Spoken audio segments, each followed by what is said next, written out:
안녕하세요. 일반인 부동산 금융 톡톡입니다. 규제지역 대한대출 LTV 번복, 눈치보기식 금융정책. 정부의 10일 오 부동산 대책을 둘러싼 번복과 오류가 잇따르면서 시장 혼선이 커지고 있어.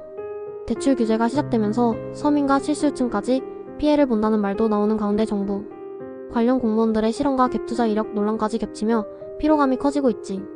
26일 금융위원회는 규제지역 내 주택담보대출 주담대 대한대출에는 최초 취급 시점의 주택담보대출 비율 LTV를 적용하기로 했어. 무슨 말이냐 하면은 11 5 대책에 따라 강화된 LTV 40%가 아닌 기존처럼 70%를 적용하도록 예외하기로 한 거지. LTV란 주택담보 비율로 집 매수할 때 그 집에 대한 대출을 받을 수 있는 담보 비율을 얘기하지 전번 영상을 참고해줘. 서민이자 경감을 위한 대출 갈아타기마저 막혔다는 불만이 폭주하자 정부가 기존 방침에서 한 발 물러난 거야. 이에 앞서 전세태거 자금 대출에도 강한 LTV가 적용되는지를 두고 혼선이 이어지자 금융위는 6월 27일까지 맺은 임대차 계약은 규제 지역 여부와 무관하게 종전대로 LTV 70%를 적용한다는 내용의 공문을 은행연합회에 발송한 바 있지.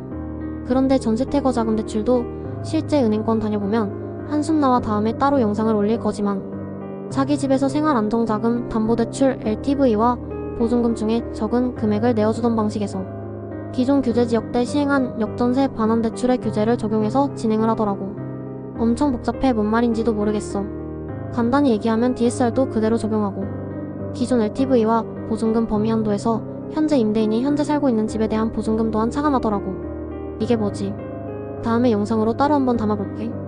다시 본론으로 들어가면 규제 발표 직후에는 토지거래허가구역 내 상가 오피스텔 등 비주택 LTV에 대한 설명이 잘못되어 이 국토부와 금융위는 토지거래허가구역 오피스텔 상가 등 비주택 담보대출의 LTV도 11 5 규제로 70%에서 40%로 낮아진다고 밝혔다가 이틀 만에 비주택 담보대출의 경우 70%가 유지된다고 정정했어. 이렇듯 탁상행정 규제에 대한 땜질 처방이 반복되면서 여론도 악화하고 있어. 대출 규제가 강화되면서 무주택 실수요자와 생애 최초 주택 구입자들의 피해가 예상보다 크다는 우려도 있지.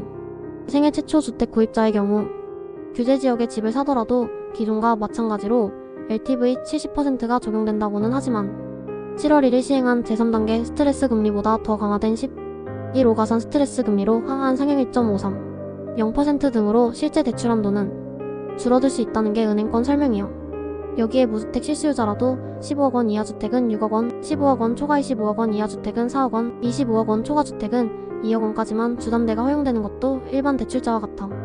신생아 특례 대출까지 일괄 규제하면서 실수요자인 신혼부부와 출산한 세대까지 피해를 보고 있어.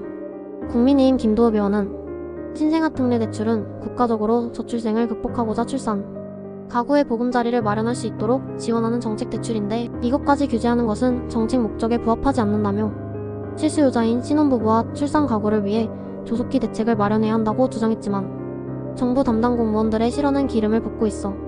이상경 국토교통부 1차관은 유튜브 채널에 출연해 시장이 안정화돼 집값이 떨어지면 그때 사면 된다는 발언으로 논란을 일으켰다가 어제 사표가 수리됐지. 정부 정책 관련 인사들이 갭투자 등의 방법으로 수십억 원대의 부동산을 보유한 사실도 속속 드러나면서 우리 같은 일반 국민들은 한숨과 허탈감만 남아 앞으로 이런 국면에서 알기 쉽게 일반인들의 부동산 금융 방법을 면밀히 다룰 예정이야. 많은 관심 부탁해. 구독과 좋아요는 영상을 만드는데 큰 힘이 됩니다.